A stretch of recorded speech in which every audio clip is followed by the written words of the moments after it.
Hello, we are Jack and Mariah, and we will be presenting on the phylum Chordata. So a little bit of background knowledge on Chordata. It is derived from the Latin word chorda, meaning cord or string. This refers to the organisms having a spinal cord, also known as vertebrae, but later in this PowerPoint we'll discuss why some actually are invertebrates. There are more than 60,000 living species of chordates on the Earth today. The earliest fossil dates around 525 million years ago, which gives you some kind of reference on how long they've been around. The most familiar organism to us as humans include fishes, amphibians, reptiles, birds, and mammals. However, not all of the phylum Chordata contain vertebrae. Like I said previously, the remaining chordates include tunicates, are known as Chordata, and lancelets, which are known as Cephalochordata, and these are both invertebrates, meaning they do not have spinal cords. These organisms are prevalent in marine, freshwater, and terrestrial habitats, so all over the world, and they can range in size to 1 centimeter and to 100 feet. Some general characteristics of chordates include they're bilaterally symmetrical, meaning they can be divided in half from the head down. And then they're also separated into 3 segments: the head, trunk, and tail. They can also be easily identified and differentiated from other organisms by 4 distinct characteristics. The first one would be the pharyngeal slits, which are openings from the throat to the outside, which can be used for filtering food or gas exchange, kind of similar to how gills would act on a fish.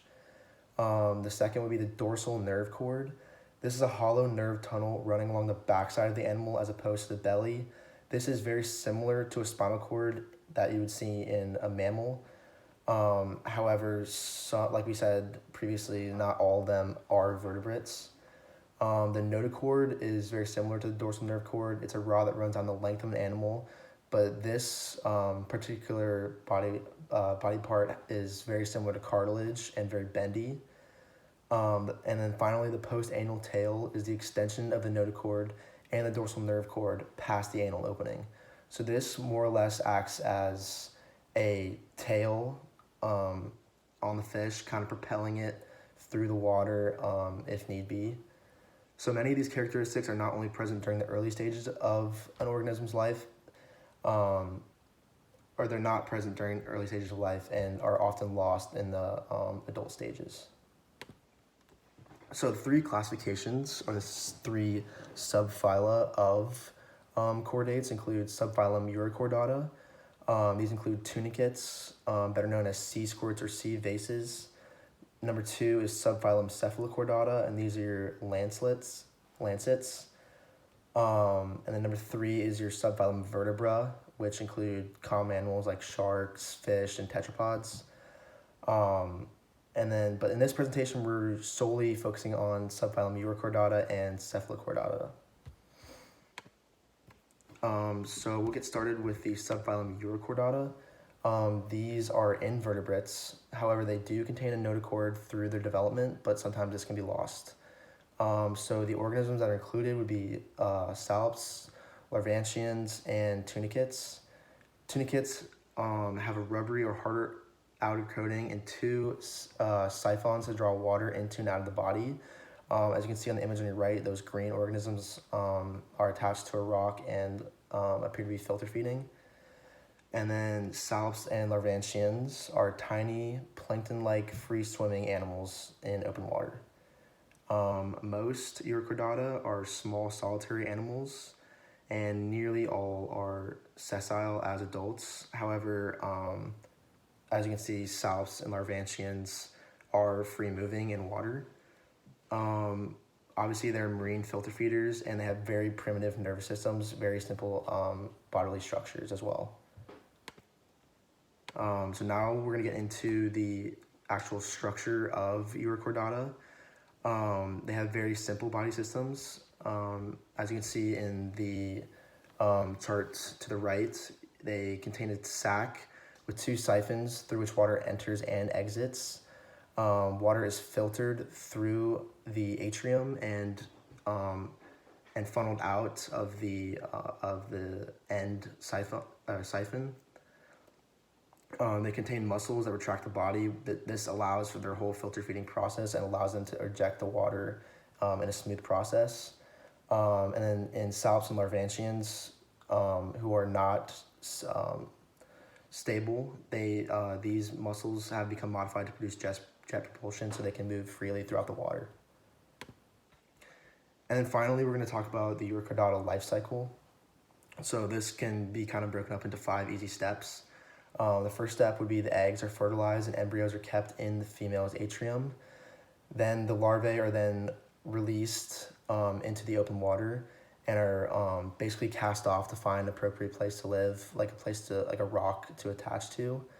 So they eventually free move throughout the open water until they find a surface to attach to, and they can attach to it through 3 anterior adhesive papillae, which are kind of like small little organisms who are protruding from the body. However, salps and larvantians do not need to be attached because obviously, like mentioned before, they're free moving. As a larvae metamorphoses into an adult, the tail resorbs, providing food for the developing animal. This is very important because this is like the stage of becoming an adult, of making food and producing for itself. And then the final step would be how colonies form. So colonies are formed by asexual reproduction, with offspring usually performed by budding. So it's no longer sexual reproduction producing larvae into the open water. They're producing by themselves and budding to make a whole colony on a surface. Okay, sometimes Chordata is also referred to as lancelets or amphioxus, which is Greek for both ends being pointed, just describing the shape of the animal. They're small, scaleless, eel-shaped marine organisms, and adults will typically range from about 2.5 to 8 centimeters in length. The subphylum is strictly invertebrate, so much like Chordata, they do not have a backbone, and they're supported instead by a notochord, which is a feature throughout the whole phylum. The notochord remains for adult life; it's not replaced at any point in time. Chordata is commonly found in shallow, sandy environments, and they're filter-feeding animals, spending most of their time buried in the soft floor with just their head poking out. They occasionally come out for reproduction, but for most part, adult life is spent in the sand. The importance of this subphylum is that they are evidence of evolutionary linkage between invertebrates and vertebrates. So their anatomy. Chordata has an oral opening at the tip of the body with cirri surrounding the mouth. Cirri just being the tentacles that aid in filtering out food and different particles. They have pharyngeal slits, which is a common feature of the whole phylum, which act primarily as food filters, but it also aids in gas exchange. The pharyngeal slits are covered by metapleural folds, which forms a cavity called the atrium, lying just above the intestines. Endostyle is located on the inside of the animal along the pharyngeal slits, which produce mucus to gather food and to pass it through the body. Any extra water that has been collected through the feeding process is then passed through the atrium and exits body through the atriopore, which is an opening that's just below the intestines. So the animal has segmented muscles, almost in a V-shaped pattern called myotome, which aid in movement. So myotome makes movement possible, but lancelets rarely move, staying in the sand.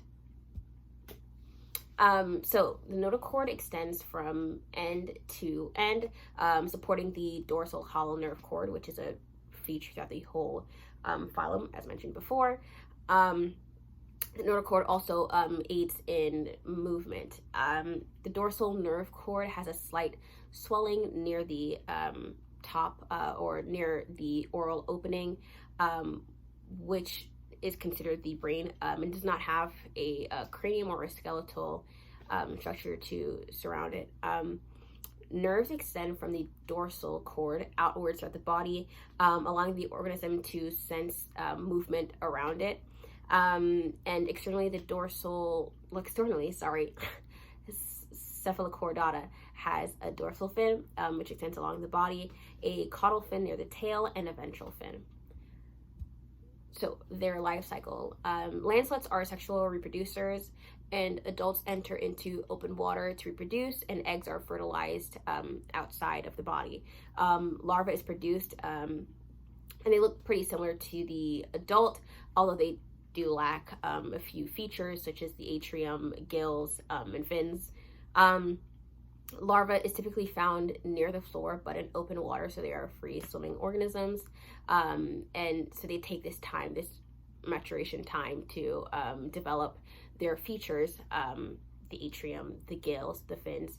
But once lancelets reach adulthood, they establish residence in the soft floor. So their lifespan is typically about 1 year. Thanks.